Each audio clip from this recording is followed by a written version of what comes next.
তো আল্লাহ রাব্বুল আলামিন বলছেন, দুনিয়ার যে তোমাদেরকে সময় দিয়েছি, হায়াত দিয়েছি, এই হায়াতটা খুবই স্বল্প সময়, খুবই স্বল্প সময়। হাশরের ময়দানের একদিন হবে দুনিয়ার 50,000 বছরের সমান। সেই হিসাবে একজন ব্যক্তি যদি 60 বছর হায়াত পায়, হাশরের ময়দানের সেই 50,000 বছর অনুপাতে দুনিয়াতে মাত্র হাশরের ময়দান অনুপাতে সে 2 মিনিট সময় পেল। দুনিয়ার জীবনের 60 বছর হায়াত, হাশরের ময়দানের 2 মিনিট সময়। এই 2 মিনিট 60 বছর তো শতকরা 70% মানুষ বাঁচে না, 30% মানুষ 60-70 বছর বাঁচে, আর বাকি অধিকাংশই 50-60-এর আগে মারা যায়। কথা কোন ঠিক না বেঠি? তো আল্লাহ তাআলা বলেন, ওয়াল আসরি, তোমার হায়াতের কসম করে বলছি, ইন্নাল ইনসানা লাফি খুসর, পৃথিবীতে যত মানুষ আছে সমস্ত মানুষ ক্ষতিগ্রস্ত আর ধ্বংস। আল্লাহ রাব্বুল আলামিন বলেন নাই ইন্নাল মুসলিমিনা খুসরুন, ইন্নাল মুমিনিনা লাফি খুসর, এটাও বলেন নাই। আল্লাহ তাআলা বলেছেন ইন্নাল ইনসানা, পৃথিবীতে যত মানুষ আছে, সে কাফের হোক, সে মুসলমান হোক, আল্লাহর নাফরমান হোক, আল্লাহর ফরমা বরদার হোক, সে ব্যক্তি নামাজি হোক, বেনামাজি হোক, সে যেই হোক না কেন, যে ব্যক্তি কোনো মানুষের ঘরে জন্মগ্রহণ করেছে, ওই মানুষই ক্ষতিগ্রস্ত, সমস্ত মানুষ ক্ষতিগ্রস্ত। খুসরুন শব্দটি এমন এক শব্দ, যে শব্দকে আল্লাহ তাআলা কোরআনে কারিমে বিভিন্নভাবে বিভিন্ন জায়গায় বর্ণনা করেছেন। আল্লাহ তাআলা ক্ষতিগ্রস্তদের ব্যক্তির ব্যাপারে, আল্লাহ তাআলা যে ব্যক্তি দুনিয়া এবং আখিরাতে ক্ষতিগ্রস্ত, তার ব্যাপারে আল্লাহ তাআলা বলেছেন খাসিরাদ দুনিয়া ওয়াল আখিরা, দুনিয়া এবং আখিরাতে ক্ষতিগ্রস্ত। এই খাসরুন শব্দটি এমন ব্যক্তির ক্ষেত্রে বলা হয় না যে ব্যক্তি তার ক্ষতি পুষিয়ে ফেলতে পারে, এটাকে, এই ক্ষতিকে খাসরুন বলা হয় না। খাসরুন বলা হয় এমন এক ক্ষতি যে ক্ষতির কোনো পোষানোর সম্ভাবনা নাই, যে ক্ষতি কখনোই পুষিয়ে নেওয়া যায় না, এই ক্ষতি থেকে উঠা যায় না, এটাকে বলা হয় খাসরুন। আপনি ব্যবসায় লস করেছেন, আগামী বছর আপনি সেটা থেকে আপনি ওভারকাম করতে পারবেন, এটাকে খাসরুন বলা হয় না। খাসরুন বলা হয় যে লস হয়েছে, এই লস আর জীবনে উঠবে না। যে ব্যক্তির হায়াত শেষ হয়ে গেছে, যে ব্যক্তির যে লসটা হয়েছে, এই লস কি সে আর কোনোদিন উঠাইতে পারবে? কি বলেন? আর কোনোদিন সে উঠাইতে পারবে? এই লস, যে ব্যক্তির জীবনের মুহূর্ত চলে গেছে, এই ব্যক্তি এই মুহূর্ত আর কোনোদিন ফিরিয়ে আনতে পারবে না। তো আল্লাহ তাআলা বলেন ইন্নাল ইনসানা লাফি খুসর, যত মানুষ পৃথিবীতে আছে সব ক্ষতিগ্রস্ত, সব ধ্বংস। তবে 4 গুণ বিশিষ্ট ব্যক্তিকে সব ধরনের ক্ষতি থেকে আমি আল্লাহ বাঁচাবো, বলেন সুবহানাল্লাহ। কয় গুণের? কয় গুণ? 4 গুণ। 4টা গুণ যার মধ্যে থাকবে, আল্লাহ তাআলা বলেন সে সমস্ত ক্ষতি থেকে নিরাপদ, বলেন সুবহানাল্লাহ। এই 4 গুণ যার থাকবে, তার ব্যাপারে আল্লাহ তাআলা বলেন ইন্নাল আবরারা লাফি নাঈম ওয়া ইন্নাল ফুজ্জারা লাফি জাহিম। যারা নেককার, তাদের মৃত্যুর পর থেকে আবাদুল আবাদ, আমি আল্লাহ তাআলা তার জীবনটাকে সুখময় করে দিব, বলেন সুবহানাল্লাহ। আর যারা বদকার, তার হায়াতকে কাজে লাগাই নাই, আমি আল্লাহ তার মৃত্যুর পর থেকে আবাদুল আবাদ, তার গোটা জীবনটাকে, হাসরের ময়দানের জীবন, কবরের জীবন, গোটা জীবনটাকে শাস্তি দ্বারা ভরপুর করে দিব, বলেন নাউযুবিল্লাহ। তো আল্লাহ তাআলা বলেন 4টা গুণ কি কি? 1 নম্বর গুণ, আল্লাহ রাব্বুল আলামিন বলেন ইল্লাল্লাযীনা আমানু ওয়া আমিলুস সালিহাত ওয়া তাওয়াসাউ বিল হাক্কি ওয়া তাওয়াসাউ বিস সাবর। 1 নম্বর গুণ হচ্ছে ঈমানের গুণ, বলেন সুবহানাল্লাহ। আমি আপনাদের সামনে কোরআনে কারীমের 105 নম্বর সূরা সূরাতুল আসর তেলাওয়াত করেছি। সূরাতুল আসর তেলাওয়াত করার পিছনে কারণ হচ্ছে যে মানুষের জীবনের যে হায়াত আছে, এই হায়াতটা অত্যন্ত মূল্যবান। মানুষের জীবনকে মূল্যবান করার জন্য আল্লাহ তাআলা কিছু কিছু স্থান নির্ধারণ করেছেন, কিছু কিছু সময় নির্ধারণ করেছেন, কিছু কিছু রাত নির্ধারণ করেছেন। এর মধ্যে আল্লাহ তাআলা একটি মাসকেও নির্ধারণ করেছেন। কারণ দুনিয়ার যে হায়াত আছে এটা হচ্ছে মানব জীবনের মূল পুঁজি। কোনো ব্যবসায়ীর যদি মূল পুঁজি নষ্ট হয়ে যায়, ওর ব্যবসা ধ্বংস। ব্যবসায়ীর যদি মূল পুঁজি ক্ষতিগ্রস্ত হয়, তাহলে তার ব্যবসায়িক প্রতিষ্ঠানেও ক্ষতিগ্রস্ত হবে। এই মূল পুঁজিটা কি এবং এর গুরুত্ব কত, সময়ের গুরুত্ব কত, হায়াতের গুরুত্ব কত, এটাকে বোঝানোর জন্য আল্লাহ তাআলা পৃথকভাবে একটা সূরা নাজিল করেছেন, যে সূরার নামে দিয়েছেন সূরাতুল আসর। আসরের আবিধানিক অর্থ আসরের নামাজ, আসর যেটা, আবার আসরের এক অর্থ হচ্ছে সময়, আবার আসরের আর এক অর্থ হচ্ছে মায়ের পেট থেকে ভূমিষ্ঠ হওয়ার পর থেকে শুরু করে মৃত্যু পর্যন্ত তার গোটা হায়াত, গোটা জীবন।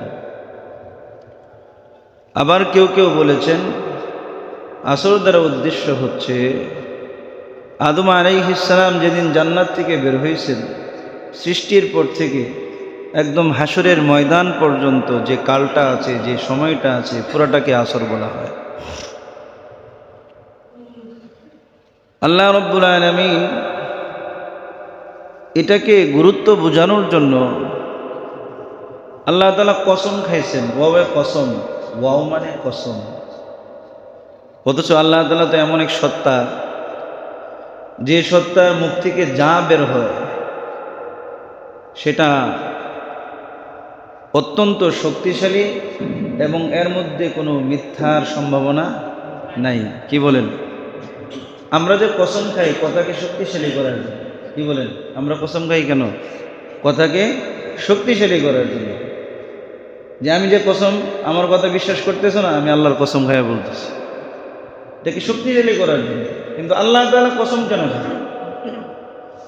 তো আল্লাহ তাআলার কসম খান, ওই যে মানুষ কসম খাইলে যেটাকে খুব গুরুত্ব ভাবে, তো আল্লাহ তাআলাও মানুষের জেহেনের মধ্যে গুরুত্ব বোঝানোর জন্য আল্লাহ তাআলাও কসম খায়। বলেন সুবহানাল্লাহ।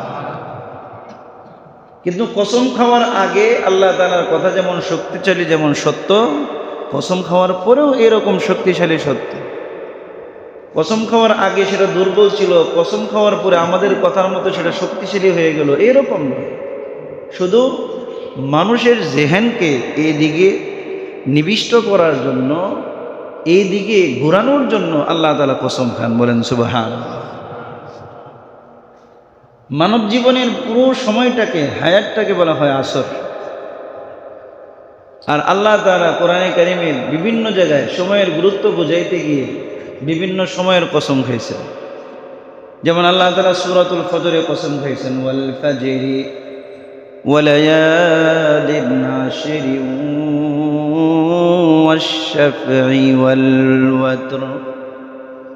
আল্লাহ রাব্বুল আলামিন ফজরের কসম খেয়েছেন, প্রভাতের কসম খেয়েছেন, ওয়ালায়ালিন আশরিন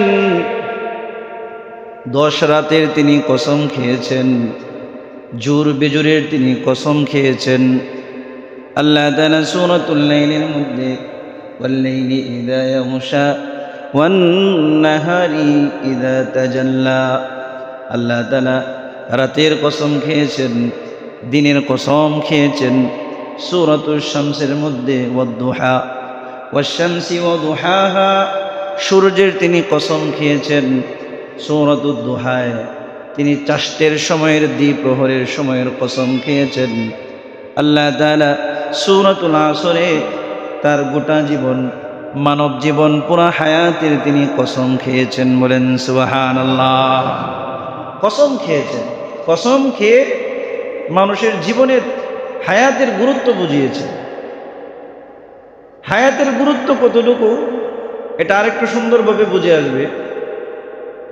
যে ছাত্র অলস, পরীক্ষার আগের রাত্রে, অনেক ছাত্র এরকম আছে, পরীক্ষার আগের রাত্রে রিভিশনের জন্য রেখে দেয় যে এখন আর দরকার নেই, পরীক্ষার আগের রাত্রে কি করব, রিভিশন দিয়ে পরীক্ষা দিব। ওই ছাত্র পরীক্ষার আগের রাত্রে যদি অসুস্থ হয়ে যায় আর সে যদি রিভিশন না দিতে পারে, ওই ছাত্রের জীবনে আফসোসের কোনো শেষ থাকে না। আগে যদি রিভিশনটা দিতাম তাহলে তো আজকে আমার এই অবস্থাটা হতো না। মানুষের হায়াতটা হচ্ছে পরীক্ষার হলের মতো। পরীক্ষার হলে একজন ছাত্রের সময় থেকে 3 ঘন্টা, ইন্টারমিডিয়েট পর্যন্ত একটা ছাত্রের সময়সীমা 3 ঘন্টা, অনার্স লেভেলে হয় 4 ঘন্টা। এই যে 3 ঘন্টা 4 ঘন্টার ভিতরে এটা পরীক্ষার্থীর তার ইচ্ছা, সে ইচ্ছা করলে লিখতেও পারে, ইচ্ছা না করলে না লিখে সে বসেও থাকতে পারে, ইচ্ছা করলে সে সঠিক আনসারও দিতে পারে, ইচ্ছা করলে তার মন যা চায় সে লিখতে পারে। পরীক্ষক কখনো কিছু বলবে কি বলেন, বলবে না।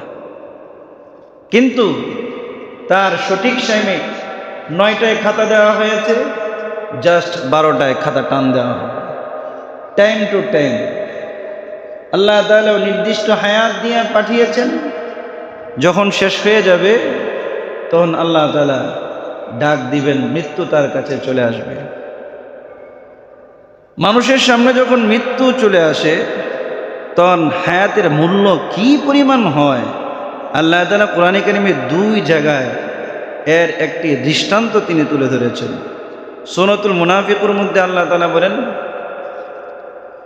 আল্লাহ রাব্বুল আলামিন সূরাতুল মুনাফিকুনের মধ্যে বলেন,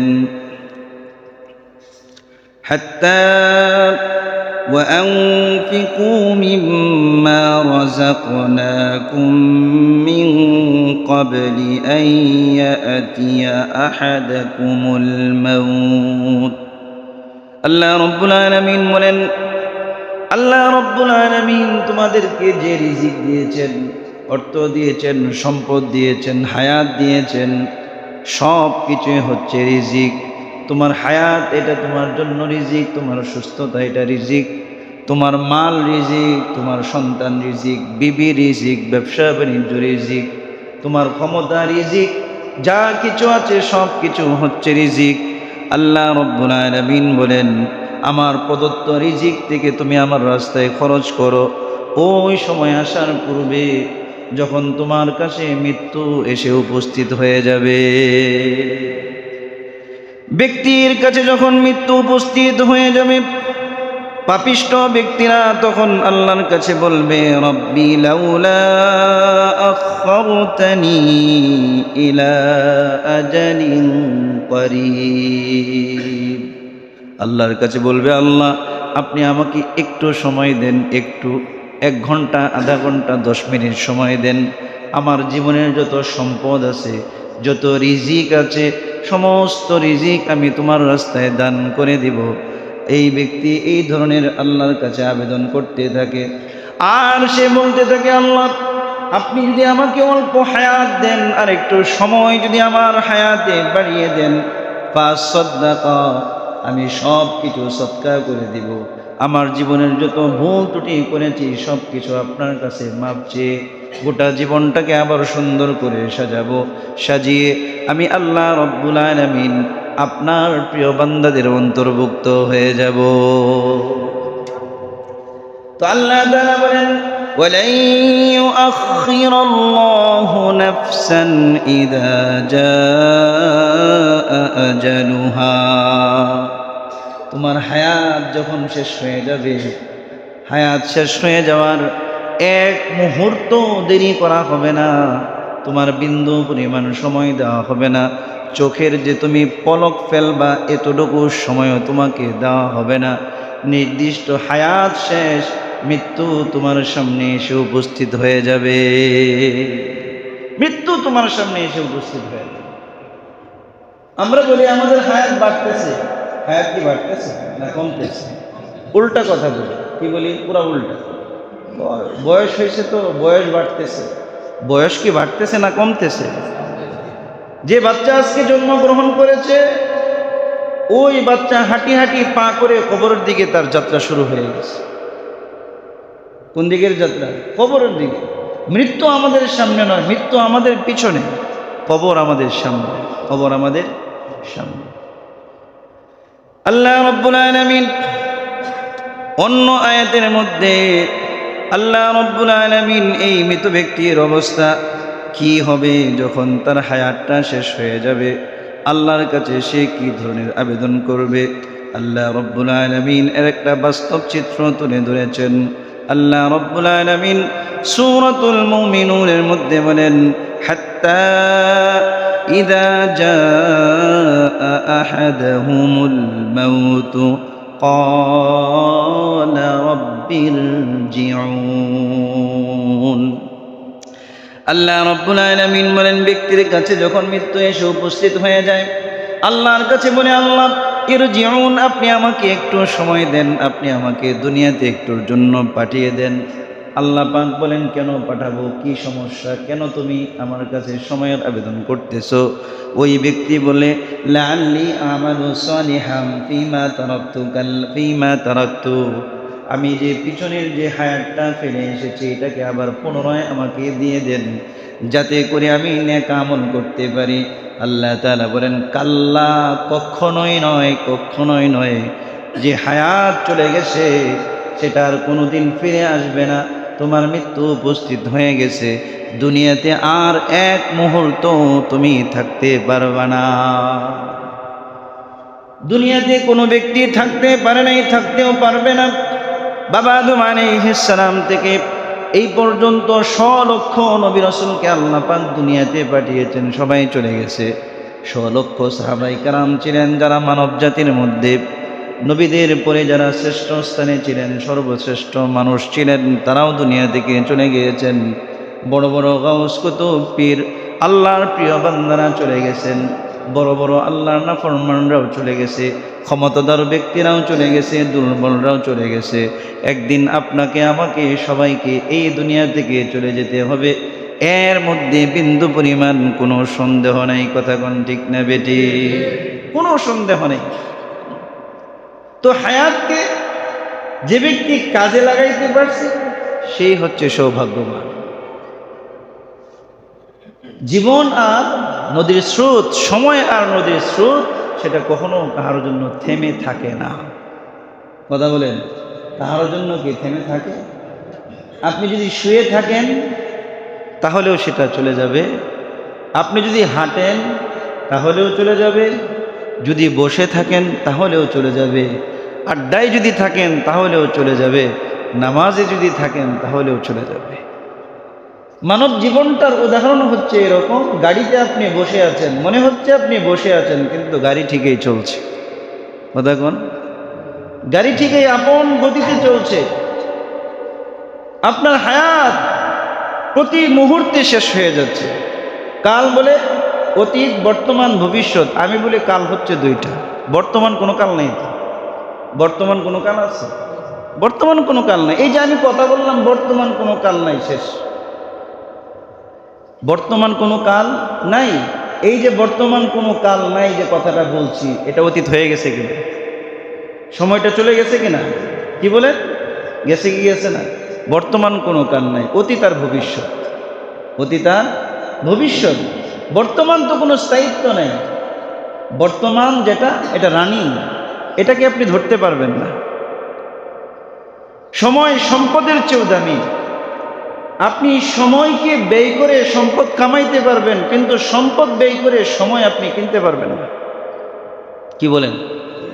না পারবেন? 1 কোটি টাকা দিলে 1 ঘন্টা কিনা যাবে? যদি এরকম হইতো তাহলে কারণ কি মরতো? কারণের যে সম্পদ ছিল ও মোটামুটি আরে কয়েকশো বছর বাঁচার মতো তার সম্পদ কি তার ছিল।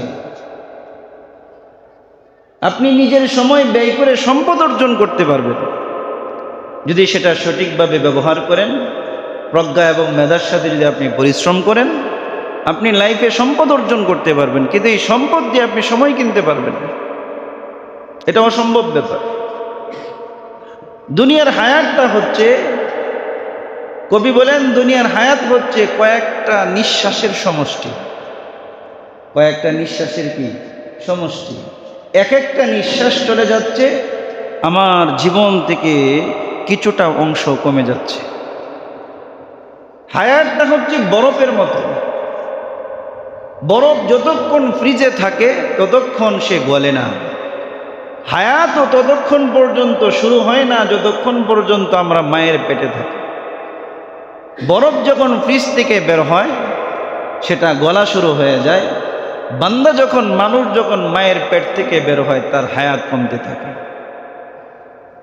বরফ যে বিক্রি করে, বরফের যে ফেরিওয়ালা, সে টুকরো টুকরো করে বরফ বিক্রি করে, কারণ এই বরফটাই হচ্ছে তার মূলধন।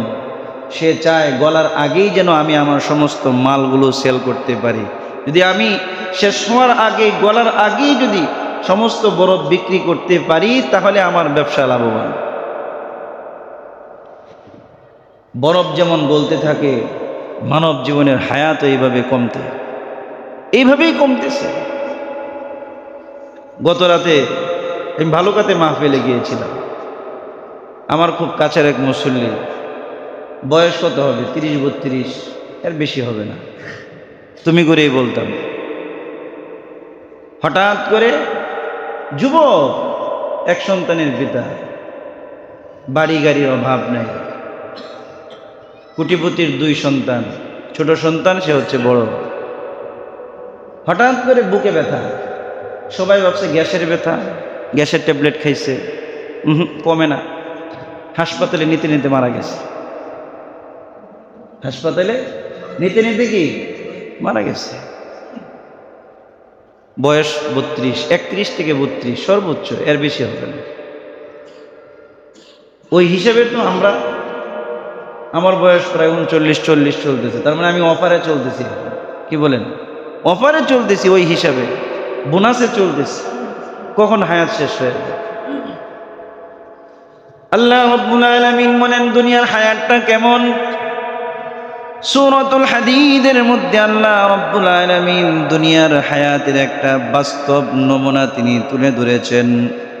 আল্লাহ তাআলা বলেন, ই'লামু আন্নামাল হায়াতুদ দুনিয়া লাইবুন ওয়া লাহবুন ওয়া জিনা ওয়া তাফাখুরুন বাইনাকুম وتكاثر في الأموال والأولاد।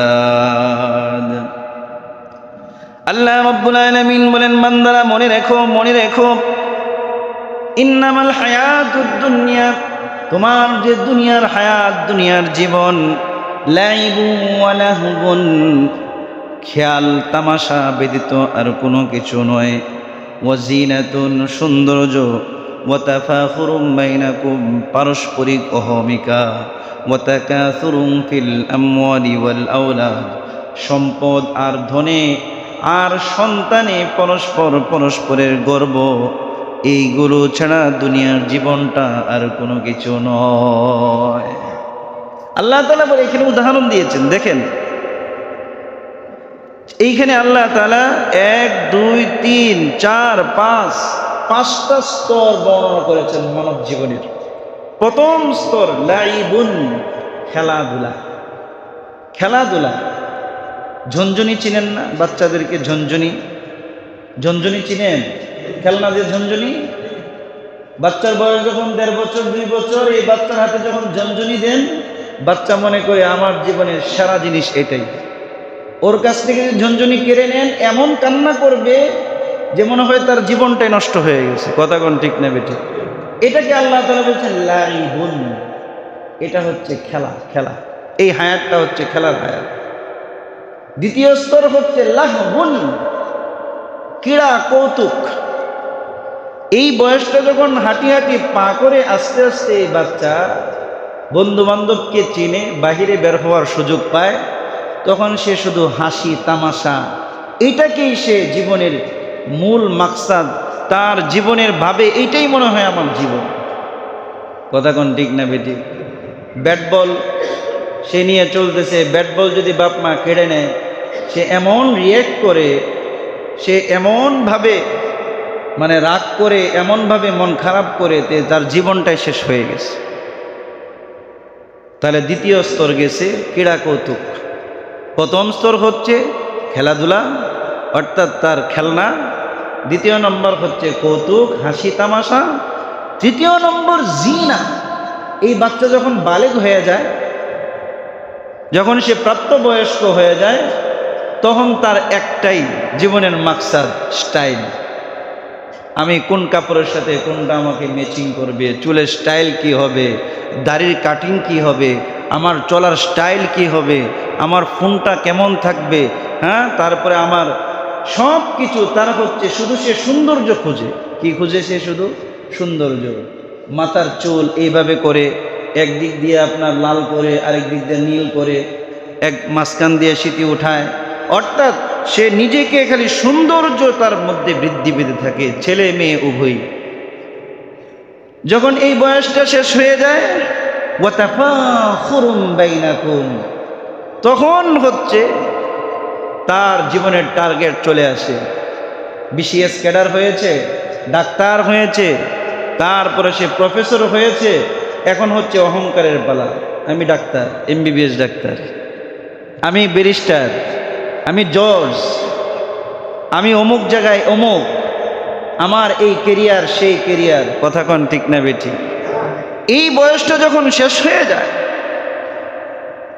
যে মানুষটা নিজের সৌন্দর্যের জন্য এত চর্চা করেছে, যখন বিয়ে করেছে, বাচ্চা হয়েছে, তখন সে তার সমস্ত আরাম আয়ের সমস্ত সৌন্দর্য সব কিছু নিয়ে পিছনে ফেলে এখন বাচ্চাকে কিভাবে সে সুন্দর করে মানুষের সামনে তুলবে, এই চিন্তা ফিকিরে থাকে। কথা কোন ঠিক না বেঠিক? আর তার জীবনে আর কোনো কি নাই, চিন্তা ভাবনা নাই। এখন একটাই টার্গেট, সন্তান কিভাবে মানুষ করবে, সন্তানকে সমাজে কিভাবে প্রতিষ্ঠিত করবে। সন্তান যখন প্রতিষ্ঠিত হয়ে যায়, তার বার্ধক্য চলে আসে, তখন আল্লাহ তাআলা বলেন, তখনকার কালটাকে আল্লাহ তাআলা উদাহরণ দিয়েছেন, ওয়াতাকাসুরুন ফিল আমওয়ালি ওয়াল আওলাদ, সম্পদ আর জনমানবে সে প্রাচুর্যের কথা মানুষের কাছে বলে। দুই দোস্ত একসাথে হয়েছে, বন্ধু তোমার 3 ছেলে কি কি করে? ভাই আমার 2 ছেলে তো বিদেশ, আরেক ছেলে ডাক্তার। আগে তো বাড়ি ছিল না, ঢাকায় বাড়ি একটা করছি, ছোট ছেলে আরেকটা করছে বাড়ি। অমুক জায়গায় দোকান ছিল না, এখন 3টা দোকান কিনছি। কি বলেন? এইগুলোই তো বস। আরেকজনে বলে, আরে ভাই আল্লাহ তো আমার 2 সন্তান দিয়েছিল, এটা মানুষ করতে পারলাম না। এই যে পরস্পরের মধ্যে অহংকার বোধ, আমার এই আছে সেই আছে, অমুক করেছি তমুক করেছি। আল্লাহ তাআলা বলেন, এই পর্যন্তই তোমাদের হায়াত শেষ, এরপরে তোমার এক পা কবরে আরেক পা দুনিয়াতে। কথা কোন ঠিক না বেঠিক? এর উদাহরণ আল্লাহ তাআলা দিয়েছেন কিভাবে? আল্লাহ রাব্বুল আলামিন বলেন, কামাসালি গায়সিন আজাবাল কুফফার নাবাতুহু সুম্মা ইয়াহিজু ফাতারাহু মুসফাররান সুম্মা ইয়াকুনু হুতামা। আল্লাহ তাআলা বলেন, দুনিয়ার জীবনটা হচ্ছে একদম চৈত্র মাসে যখন জমিন ফেটে যায়, কৃষকরা শুধু জমিন একদম বীজাণুর জন্য আসমানের দিকে তাকিয়ে থাকে, বৃষ্টির জন্য আশা করতে থাকে। সেই বৃষ্টি যখন জমিনের মধ্যে পড়ার সাথে সাথেই ফাটলগুলো বন্ধ হয়ে যায়। হাল চাষ করে, হাল চাষ করার মধ্যে তারপর তার মধ্যে ধানের চারা লাগায়। ধানের চারা লাগানোর পরে এই ধানের চারা, একটা চারা লাগিয়েছে সেটা অনেক মোটা গোছা হয়ে উপরের দিকে ওঠে। আস্তে আস্তে এর মধ্যে ধান দেখা যায়। কিছুদিন আগেও গোটা অঞ্চলটা যেভাবে রৌদ্রের মধ্যে ফেটে চৌচির হয়েছিল, আজকে বৃষ্টির কারণে সেটা সবুজ শ্যামল হয়ে ওঠে। সবুজ শ্যামল যখন চূড়ান্ত হয়ে যায়, আল্লাহ পাক ধান বের করে দেন। যেমন ধানের কালার থাকে, গাছের কালার যেমন সবুজ হয়, প্রাথমিক যে ধান বের হয় সেটাও সবুজ হয়। আস্তে আস্তে সেই ধানগুলো পাতারহু মুসফাররা, পিত কালার হয়। একদম যেভাবে ধান পাকলে যে কালারটা হয় এটাকে বলা হয় পিত কালার। এই পিত কালার হয়। পিত কালার যখন হয়ে যায়, সাথে সাথে কৃষকরা সেই ধান গাছটাকে কেটে ফেলে। এখন আর সৌন্দর্য থাকে না। ধান গাছ কাটার পরে যে ধানের গোড়ায় এতদিন পর্যন্ত কৃষক জমিনের মধ্যে সার দিয়েছে, গাছ বেঁচেছে, আগাছা পরিষ্কার করেছে, চক্ষু জড়িয়েছে, সেই ধান গাছগুলো কেটে রৌদ্রে শুকিয়ে সেটাকে পুড়িয়ে দেয়। কথা কোন ঠিক না বেটি? তুমি যখন পৃথিবীতে এসেছিলাম তোমার জীবনটাও এইরকম ছিল। আস্তে আস্তে তুমি বড় হয়েছ, তোমার যৌবন ছিল, যৌবনে তোমার সৌন্দর্যের কোনো অভাব ছিল না। যেই দেখতো সেই বলতো ছেলেটা অনেক হ্যান্ডসাম। আস্তে আস্তে যখন তোমার যৌবন শেষ হয়ে গেল, চুল দাড়ি পাকা শুরু হয়ে গেল, চামড়াগুলো আস্তে আস্তে বাঁকা হওয়া শুরু হলো, সব কিছুই যখন ঢিলে ঢালা হওয়া শুরু হলো, আস্তে আস্তে তুমি কবরের পথের যখন যাত্রী হয়ে গেলা, ওই ধান গাছের যেমন কোনো মূল্য থাকে না, বৃদ্ধ বয়সে বৃদ্ধ মানুষেরও তেমন কোনো মূল্য থাকে না। কথা কন ঠিক না বেটি? সন্তানের কাছে মূল্য নাই। সন্তানের কাছে মূল্য আছে কার? যে বাবা কোটিপতি, সন্তানকে কোটি কোটি টাকা দিতে পারছে। কথা কন। আর যদি আপনি না দিতে পারেন, সন্তান কি বলবে? কি দিছ জীবনে?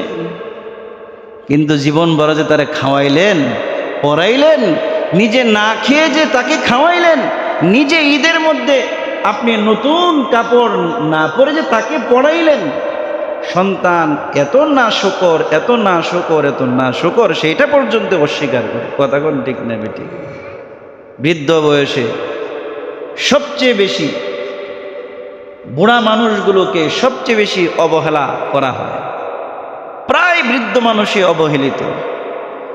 ছেলেকে প্রতিষ্ঠিত করার পরে ছেলে যদি ভালো হয়, বৌমা যদি খারাপ হয়, কিছুই করার নেই, সেখানে সে অবহেলিত। ছেলেও যদি ভালো হয়, বৌমাও যদি ভালো হয়, তাহলে হয়তো বা কিছু মূল্যায়ন থাকে। কথা কোন ঠিক না বেঠিক?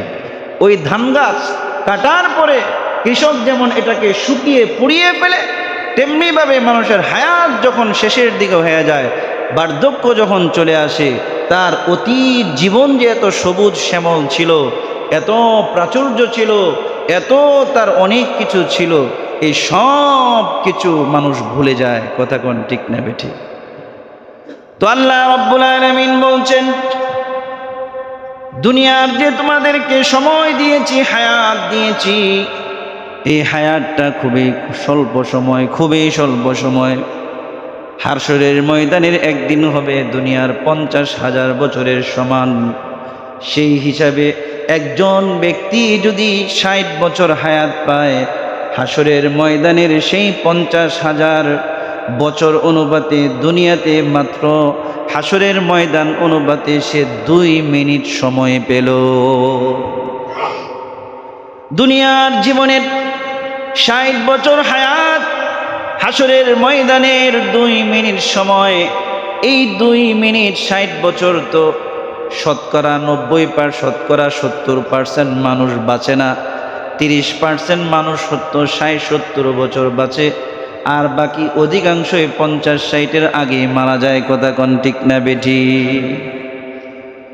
তো আল্লাহ তাআলা বলেন, ওয়াল আসরি, তোমার হায়াতের কসম করে বলছি, ইন্নাল ইনসানা লাফি খুসর, পৃথিবীতে যত মানুষ আছে সমস্ত মানুষ ক্ষতিগ্রস্ত আর ধ্বংস।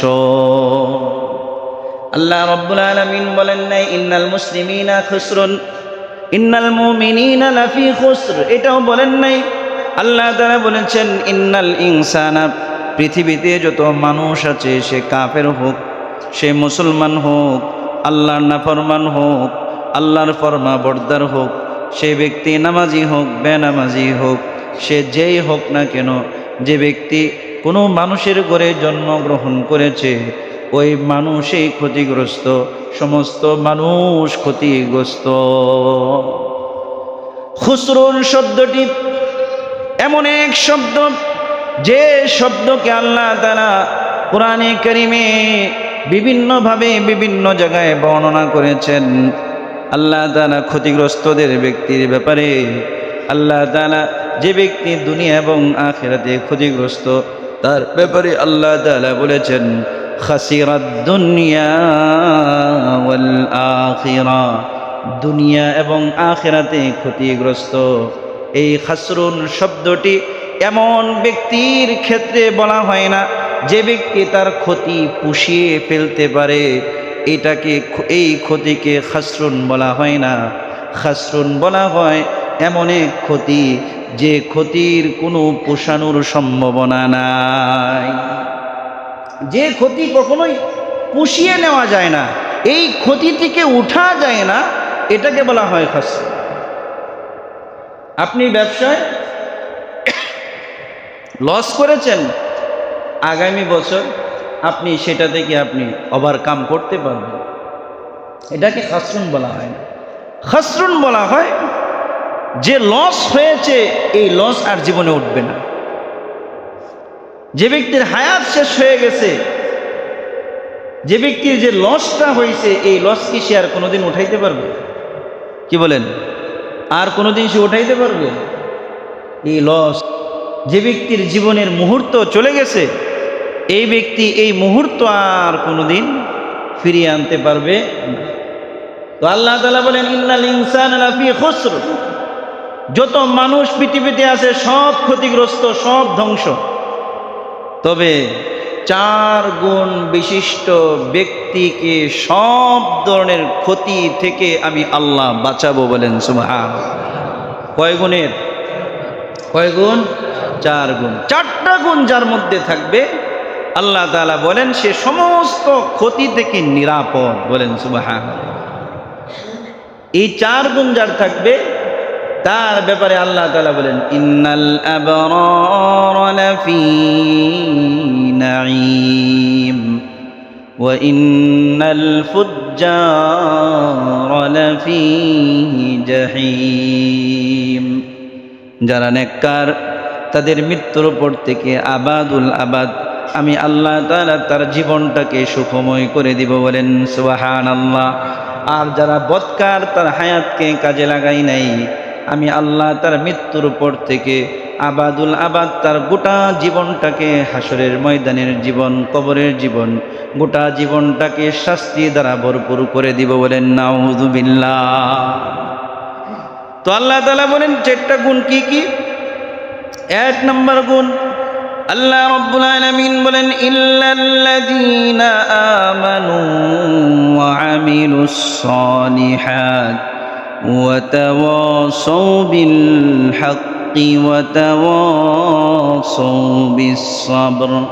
1 নম্বর গুণ হচ্ছে ঈমানের গুণ, বলেন সুবহানাল্লাহ। এই গুণটা তো আমাদের সবার ভিতরে আছে, কি বলেন? আছে না নাই? না থাকলে মসজিদে আসছি কেন? কি বলেন? এটা সবার ভিতরে আছে, এই গুণটা আমাদের সবার ভিতরে আছে, বলেন আলহামদুলিল্লাহ। আর জোরে বলেন না আলহামদুলিল্লাহ। ঈমানের গুণ যে কত বড় গুণ, এটা বুঝে আসবে কখন জানেন না? হাসরের ময়দানে জাহান্নামে সব চলে যাবে, জান্নাতে সব চলে যাবে। যারা নামাজ পড়ে নাই, রোজা রাখে নাই, যারা নাফরমান, এরাও কোথায় যাবে? জাহান্নামে যাবে। জাহান্নামে যখন সবাই যাবে, ওইখানে আবু জাহেলও থাকবে, ফেরাউনও থাকবে, ওইখানে আব্দুল জলিল, যে নামাজ সঠিকভাবে পড়ে নাই, রোজা রাখে নাই, আল্লাহর নাফরমানি করছে, কিন্তু তার ঈমান ছিল, ওই ব্যক্তিও থাকবে। ওই আব্দুল জলিলকে আবু জাহেল বলবে, এই কিরে বেটা, কি লাভ হইল? কি লাভ হইল? দুনিয়াতে ইমানদার হয়ে তোমার কি লাভ হইল? তুমিও জাহান্নামী, আমিও জাহান্নামী, কি পার্থক্য? এটাকে বলা হয় টিটকারি মারা। আছে না আমাদের সমাজে টিটকারি মারে? তিরস্কার করবে। এই তিরস্কার যখন করবে, আল্লাহর রহমতের দরিয়ার মধ্যে ঢেউ খেলে যাবে, বলেন সুবহানাল্লাহ। আল্লাহ রাব্বুল আলামিন সমস্ত ফেরেশতাদের সর্দার জিব্রাইলকে বলবে, ও জিব্রাইল, এখনই তুমি জাহান্নামে যাও। জাহান্নামে গিয়ে দেখো যাদের অন্তরের মধ্যে সরিষার দানা পরিমাণ ঈমান আছে, ওই সমস্ত আমার ঈমানদার ব্যক্তিদেরকে জাহান্নাম থেকে বের করে তাদেরকে জান্নাতে প্রবেশ করিয়ে দাও, বলেন সুবহানাল্লাহ। শুধু এতটুকুই নয়, জিবরাইল আলাইহিস সালাম বলবে, আল্লাহ, এই জাহান্নামের মধ্যে কিছু কিছু ঈমানদার ব্যক্তি তো এমন দেখছি যাদের ঈমানের বাতি একবার জ্বলছে আবার নিভছে, জোনাকি পোকার মতো একবার জ্বলে আবার নিবে। আল্লাহ পাক বলেন, এইটাও আমার ঈমানদার বান্দা, একে সহ সবাইকে তুমি জান্নাতের মধ্যে ঢুকিয়ে দাও, বলেন সুবহানাল্লাহ। এই অবস্থা যখন ফেরাউন দেখবে, আবু জাহেল দেখবে, বিভিন্ন কাফের মুশরিকরা যখন দেখবে, তখন তারা আফসোস করে বলবে, রুবামা ইয়াওয়াদ্দুল্লাযীনা কাফারু লাউ কানু মুসলিমিন। সূরাতুল হিজরের 2 নম্বর আয়াতে আল্লাহ তাআলা বলেন, সেদিন সমস্ত কাফেররা আফসোস করে বলবে, হায় আফসোস, হায় আফসোস, আমরাও যদি মুসলমানদের অন্তর্ভুক্ত হয়ে যেতাম। সুবহানাল্লাহ। আমরাও যদি দুনিয়াতে কোনো রকম ঈমানটা নিয়ে আসতাম, তাও তো আজকে আমরা দীর্ঘদিন জাহান্নামের কারাভোগ করার পরেও জান্নাতে যেতে পারতাম, বলেন সুবহানাল্লাহ। তাহলে 1 নম্বর ক্ষতি থেকে বাঁচার 1 নম্বর কোনটু? 1 নম্বর অ্যান্টিবায়োটিক ওষুধের নাম কি? ঈমান। 1 নম্বর কি? ঈমান। লাফি খুসর, সব ধ্বংসপ্রাপ্ত, ক্যান্সার, সব ক্যান্সার। এটার কেমোথেরাপি কয়েকটা, 4টা কেমোথেরাপি দিলে ক্যান্সার থেকে সে বাঁচবে। 1 নম্বর কেমোথেরাপি হচ্ছে ঈমানের কেমোথেরাপি। যে ব্যক্তির ভিতরে ঈমান আছে, 1 নম্বর গুণ কি? ঈমান। 2 নম্বর হচ্ছে মুআমিলুস সালিহাত, নেক কাজ, বলেন সুবহানাল্লাহ। নামাজে আসছে, এটা নেক কাজ না? কি বলেন? আমরা যে আজানের পরে মসজিদে আসছি, এটা নেক কাজ কিনা? আল্লাহ তাআলা নির্দেশিত যত কাজ আছে, আল্লাহ রসুল যে কাজ যেভাবে করেছেন, সেই কাজ সেভাবে করাটাই হচ্ছে নেক কাজ, বলেন সুবহানাল্লাহ। আল্লাহ রসুল যেভাবে বাথরুমে গেছেন, এইভাবে যাওয়াটাও নেক কাজ, বলেন না সুবহানাল্লাহ। আল্লাহ রসুল যেভাবে বাথরুম থেকে বের হয়েছেন, এইভাবে বের হওয়াটাও কি? নেক কাজ। আল্লাহ রসুল সাল্লাল্লাহু আলাইহি ওয়াসাল্লাম যেভাবে বাজারে গেছেন, এইভাবে বাজারে যাওয়াও নেক কাজ। আল্লাহ রসুল যেভাবে বাজার থেকে ফিরে এসেছেন, সেভাবে বাজার থেকে ফিরে আসাটাও নেক কাজ, বলেন সুবহানাল্লাহ। আল্লাহ রসুল যেভাবে ব্যবসা করেছেন, এভাবে ব্যবসা করাটাও নেক কাজ। যেভাবে তিনি বেচা কিনা করেছেন, এভাবে বেচা কিনা করাটাও কি? নেক কাজ। আল্লাহ রসুল যেভাবে সংসার করেছেন, সন্তান লালন পালন করেছেন, বিবির হক আদায় করেছেন, এইভাবে হুবহু সেই কাজ সেভাবে করাটাও নেক কাজ, বলেন সুবহানাল্লাহ। আল্লাহ রসুল যেভাবে খাইছে, আপনি যদি সেভাবে খান, আপনার পেটও ভরছে, সওয়াবও হয়েছে, বলেন সুবহানাল্লাহ। তাহলে ইসলাম সহজ না কঠিন? কথা বলেন না। ইসলামের মতো এত সহজ পৃথিবীতে আর কোনো ধর্ম নেই, পৃথিবীতে আর কোনো ধর্ম নেই। একমাত্র সহজ সাবলীল, সমস্ত মানুষ মানতে পারে এইরকম একমাত্র ধর্ম হচ্ছে ইসলাম, বলেন সুবহানাল্লাহ। এজন্য আল্লাহ তাআলা ইসলামকে স্বভাবগত, জন্মগত ধর্ম বলা হয়েছে, বলেন সুবহানাল্লাহ। তার 2 নম্বর কেমোথেরাপির নাম কি? নেক কাজ। কি ভাই? নেক কাজ। জুড়ে বলেন কি? নেক কাজ। 1 নম্বর হচ্ছে ঈমান, 2 নম্বর কি? নেক কাজ। নেক কাজের মধ্যে 5 ওয়াক্ত নামাজ আছে না নাই? কি বলেন? তাহলে 5 ওয়াক্ত নামাজ পড়া, এটা কি নেক কাজের অন্তর্ভুক্ত কিনা? আর 5 ওয়াক্ত নামাজ না পড়া, এটা গুনাহের অন্তর্ভুক্ত কিনা? কি বলেন? কথা কয় না। অন্তর্ভুক্ত কিনা? তাহলে নেক কাজ আমরা করবো তো ইনশাআল্লাহ। সত্য কথা বলা নেক কাজ, মিথ্যা বলা, ওজনে কম দেওয়া আর সঠিকভাবে ওজনে দেওয়া, এটাও কি নেক কাজ। এটা কি ভাই? নেক কাজ। তো 2 নম্বর গুণ হচ্ছে, যে ব্যক্তির ঈমানের পাশাপাশি সে নেক কাজ করবে, এই দ্বিতীয় নম্বর গুণ যার মধ্যে থাকবে সেও ক্ষতিগ্রস্তদের অন্তর্ভুক্ত হবে না, বলেন সুবহানাল্লাহ। 3 নাম্বার কি দেখেন, আল্লাহ তাআলা কোরআনের ভাষা কি, ওয়াতাওয়াসাউ বিল হক। তাওয়াসি এই শব্দটি এসেছে ওসিয়ত থেকে। আর ওসিয়ত করে কখন? মৃত ব্যক্তি তার মৃত্যুর আগ মুহূর্তে সন্তানদেরকে পাশে বসিয়ে যে কথাগুলো বলে এটাকে বলা হয় ওসিয়ত। এটাকে কি বলা হয়? ওসিয়ত। আমি যেটা এখন করতেছি এটাকে বলা হয় নসিহত। এটাকে কি বলা হয়? নসিহত। কি বলা হয়? নসিহত, ওয়াজ, নসিহত। কিন্তু মানুষের জীবনের শেষ সন্ধিক্ষণে পরিবার তার আত্মীয় স্বজনের সামনে তার জীবনের শেষ যে কথাগুলো বলে এটাকে বলা হয় ওসিয়ত। এই ওসিয়ত যখন করে কোনো বাবা, কোনো মা, কোনো ব্যক্তি তখন মিথ্যা কোনো ওসিয়ত করে না। তার সব কিছু যা সে বলে সব দিল থেকে বলে। কথা কন ঠিক না বেটি? আল্লাহ তাআলা আমাদেরকে ওসিয়ত করছেন, কি মুহাব্বত! সুবহানাল্লাহ, জোরে বলেন না সুবহানাল্লাহ। ওসিয়ত করছেন, কি ওসিয়ত? ওয়াতাওয়াসাউ বিল হক। পরস্পরকে সত্যের প্রতি আহ্বান করো, পরস্পরে নেক কাজের প্রতিযোগিতা করো, একজন আরেকজনকে নেক কাজের কথা বলো। অর্থাৎ মানুষকে সৎ কাজের আদেশ করো। সৎ কাজের কি করো? আদেশ করো। তোমার যতটুকু শক্তি আছে সামর্থ্য অনুপাতে তুমি নেক কাজের আদেশ করো। তোমার শক্তি মৌখিকভাবে বলা, মৌখিকভাবেই বলো। তোমার শক্তি আছে তাকে জোর করে মানানো, তাকে জোর করে মানাও। সমস্ত নবীদের কাজ ছিল শুধু মৌখিকভাবে বলা, শুধু মৌখিকভাবে কি বলা। আল্লাহ তাআলা নবী করিম সাল্লাল্লাহু আলাইহি ওয়াসাল্লাম যখন খুব বেশি পরিমাণে পেরেশান হয়ে যাইতেন যে এই যে এত দাওয়াত দিচ্ছি, কাজ হচ্ছে না, মানছে না, তো আল্লাহ তাআলা কি বলছেন? লাস্তা আলাইহিম বিমুসাইতির, লাস্তা আলাইহিম বিমুসাইতির।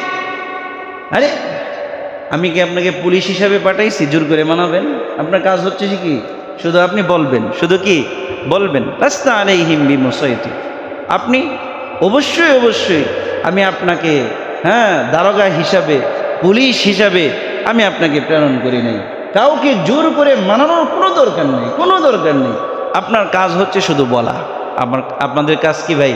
শুধু বলা। আমাদের কাজও শুধু বলা। নবীর ওয়ারিস হিসাবে আমাদের কাজও শুধু বলা, আর কোনো কিছু না। আমাদের দায়িত্ব হচ্ছে বলা। তো আল্লাহ তাআলা বলছেন ওয়াতাওয়াসাউ বিল হক, যে তোমরা সৎ কাজের আদেশ করো, পরস্পরকে নেকের প্রতি আহ্বান করো, হকের প্রতি আহ্বান করো। কিসের প্রতি? হকের প্রতি আহ্বান করো। ওয়াতাওয়াসাউ বিস সবর, এবং পরস্পরকে ধৈর্য ধারণের প্রতি আহ্বান করো, সহযোগিতা করো। অর্থাৎ পরস্পরকে অসৎ কাজে কি করো? বাধা প্রদান করো। তোমার সামনে তোমার এক ভাই আগুনে পড়তেছে, আমরা কি করি?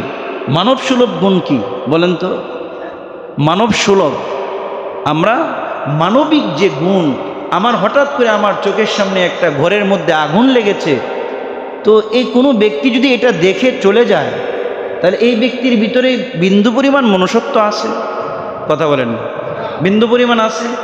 কিন্তু যে ব্যক্তি এটা দেখার পরে তার দিলের মধ্যে আফসোস, সর্বনাশ, আগুন লাগছে, তার সামনে বালি আছে, মাটি আছে, পানি আছে, সে তার হাতে যা আছে, তার ক্ষমতায় যা আছে, সে এটাই নিক্ষেপ করতেছে। কথা কোন ঠিক না বেটি? মাকসাদ কি? যেন আগুন নিভে যায়। আগুন কি ভাই? নিভে যায়।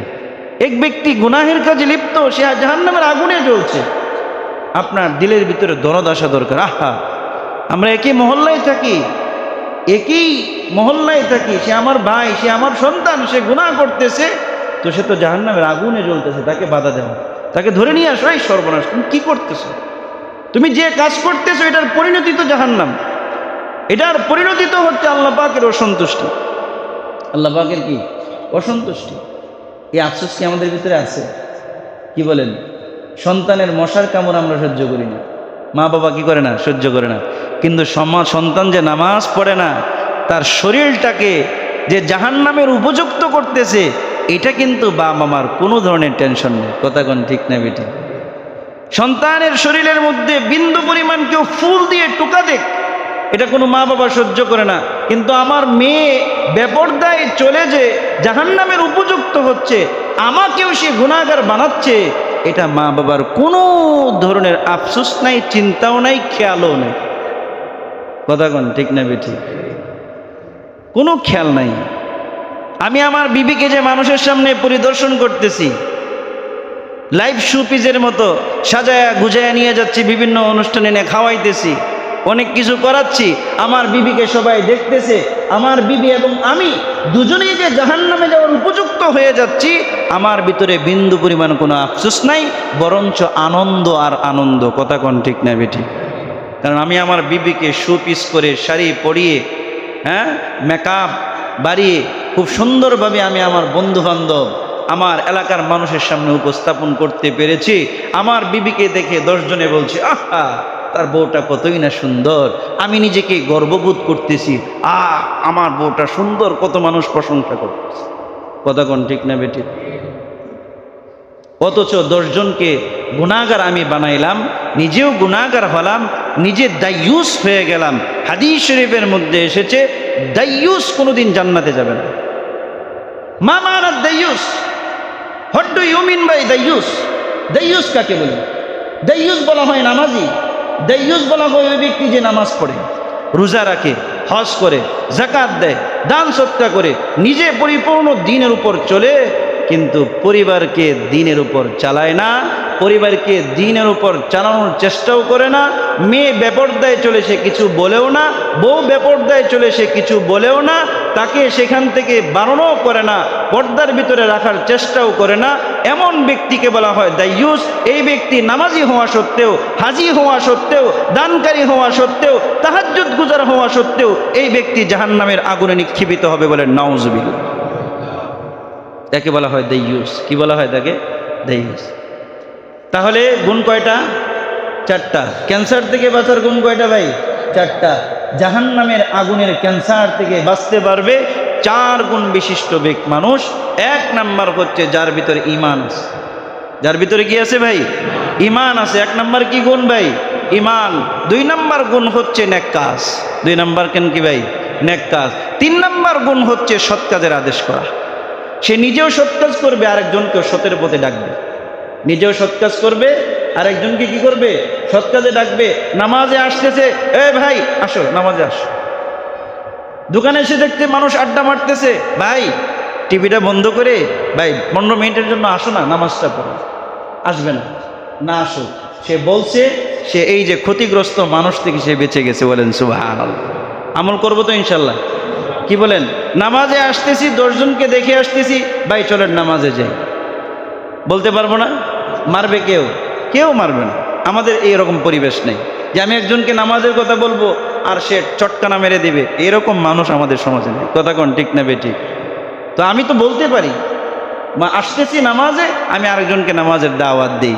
তাহলে ওয়াতাওয়াসাউ বিল হক, নিজেও নেক কাজ করলাম, আরেকজনকে নেক কাজের কি দিলাম? আহ্বান করলাম। 4 নাম্বার হচ্ছে নিজেও খারাপ কাজ করব না, অন্যকেও খারাপ থেকে কি রাখবো? বিরত রাখার চেষ্টা করব। নিজেও গানবাদ্য শুনবো না, কনসার্ট করব না, সুদ খাবো না, ঘুষ খাবো না, ওজনে কম দিব না, খাদ্যে ফরমালিন দিব না, খাবারের সিন্ডিকেট করব না। রমজান মাস আসতেছে, ব্যবসায়ীদের জন্য এক সিন্ডিকেটের মাস। কথা কোন ঠিক না বেঠিক? পৃথিবীর ভূখণ্ডে একমাত্র এই বাংলাদেশে এরকম নোংরা ব্যবসায়ীরা বসবাস করে, আর কোথাও নেই। বিদুর্বী রাষ্ট্রগুলোতে রমজানে বিভিন্ন রকমের ছাড় দিয়ে দেয়, যেন মুসলমানরা সুন্দরভাবে রমজানের ইফতার সেহরি করতে পারে, একদম সহজলভ্যে সে যেন খাবার খেয়ে তার রোজাগুলো পালন করতে পারে। কথা কোন ঠিক না বেটি? আর আমাদের বাংলাদেশে আসলেই, রমজানটা আসলেই চুলার দাম বেড়ে যায়, আপনার চিনির দাম বেড়ে যায়, ট্যাংয়ের দাম বেড়ে যায়, মুড়ির দাম বেড়ে যায়, আপনার বিভিন্ন শাকসবজির দাম বেড়ে যায়। অর্থাৎ রোজাদাররা রোজা যে জিনিস খেয়ে রাখবে, যে জিনিস খেয়ে রোজা খুলবে, এই সমস্ত নিত্য প্রয়োজনীয় জিনিসের দাম বেড়ে যায় এইরকম নোংরা মন মানসিকতার ব্যবসায়ী আমাদের সমাজের অভাব নেই। কথা কোন ঠিক না বেঠিক? যারা খুচরা ব্যবসায়ী আছে এরা না, বড় বড় রাগব্বল আছে। ওই যে গতকালকে পেপারে নিউজ দেখলাম 600 জাহাজ এখনো বন্দরে ভাসমান, এই জাহাজের মাল আনলোড হচ্ছে না। এই লোক কেন? সিন্ডিকেট তৈরি করতেছে, সংকট তৈরি করতেছে, রমজানের আগে আনলোড করে কেজি প্রতি দাম বাড়াবে। এটা কি আপনার আমার মতো সারুলিয়ার ব্যবসায়ীরা করে? না, সারুলিয়ার ব্যবসায়ী তো জিম্মি, সে চুলা কিনতেছে আপনার 60 টাকা করে, সে তো 65 টাকা করে বেচবি। কিন্তু রাগব্বল যারা আছে, যারা বিদেশ থেকে আমদানি করছে লক্ষ লক্ষ মন, শত শত টন, ওরা হচ্ছে সবচেয়ে বড় রাগব্বল, এরা সবচেয়ে বড় সিন্ডিকেট, এরা সবচেয়ে বড় জালেম। কথা কোন ঠিক না বেঠিক? যাই হোক, তাহলে আমরা নেক কাজ, ইমান, নেক কাজ, নিজেরাও নেক কাজ করব, অপরকেও নেকের প্রতি আহ্বান করব। ঠিক আছে না ইনশাআল্লাহ? 4 নাম্বার গুণ হচ্ছে নিজেরাও খারাপ কাজ করব না। যদি কেউ আমার সামনে খারাপ কাজ করে তাকে খারাপ থেকে বিরত রাখার চেষ্টা করব। এই 4টি গুণ যদি আমি অর্জন করতে পারি তাহলেই আমি ক্ষতিগ্রস্তদের অন্তর্ভুক্ত হব না, আমি সফল ব্যক্তিদের অন্তর্ভুক্ত হব। ঠিক না বেঠিক? এই সময়টাকে, এই 4টা গুণ অর্জন করা, জীবনের হায়াতটাকে মূল্যবান করার জন্য আমাদের সামনে রমজান আসতেছে। রমজান আসতেছে ভাই, রমজান আসতেছে। খুব খুব এখন থেকে প্রস্তুতি নিয়ে মানসিকভাবে, গত রমজান যেভাবে কাটাইছি, কিন্তু এই রমজান আমার জীবনের শেষ রমজান হতে পারে। বহু মানুষ আমাদের গত রমজানে ছিল, আজকে নেই। আছে না ভাই? কি বলেন, আছে না? হ্যাঁ, আমাদেরও তো চলে যেতে হবে। এটাই তো আমার জীবনের শেষ রমজান হতে পারে। সুতরাং রমজান যেহেতু চলে আসছে, আমি আমার হায়াতটাকে মূল্যবান করার জন্য এখন থেকে মানসিকভাবে প্রস্তুতি নেই, পরিবারের সদস্যদেরকেও মানসিকভাবে তাদেরকে প্রস্তুত করাই। ঠিক আছে তো ইনশাআল্লাহ? এবং যেহেতু আজকে থেকে আমরা যে জিনিসটা জেনেছি, নেক আমল ক্ষতিগ্রস্ত থেকে আল্লাহ তাআলা বাঁচান, সেই হিসেবে ইনশাআল্লাহ 5 ওয়াক্ত নামাজের ব্যাপারে এখনও যাদের অলসতা আছে, ভাই অলসতা বাদ দেন, 5 ওয়াক্ত নামাজ পড়েন, 5 ওয়াক্ত নামাজ পড়েন, 5 ওয়াক্ত নামাজ পড়েন। আপনি দুনিয়ার যে কাজে আপনি করেন না কেন, যে ব্যস্ততায় আপনার থাকুক না কেন, 5 ওয়াক্ত নামাজ আপনি পড়েন। যদি 5 ওয়াক্ত নামাজ পড়েন, আল্লাহ পাক আপনার দুনিয়া এবং আখিরাতের জীবন আল্লাহ তাআলা আপনাকে সফলতা দান করবে। কথা কোন ঠিক না বেঠিক? আল্লাহ পাক আমাদের সবাইকে কথাগুলো বোঝা এবং ক্ষতিগ্রস্ত মানুষদের থেকে আল্লাহ পাক যেন আমাদেরকে বাঁচান। আমাদের যেন যে 4 গুণের কথা আল্লাহ তাআলা বলেছেন, এই 4 গুণ আমরা, আমাদের পরিবারের সদস্য, সন্তানরা, আমাদের মা বোনরা, গোটা এলাকার মানুষ যেন অর্জন করতে পারে। আল্লাহ পাক সবাইকে তৌফিক দান করুক। সকলে বলে আমিন।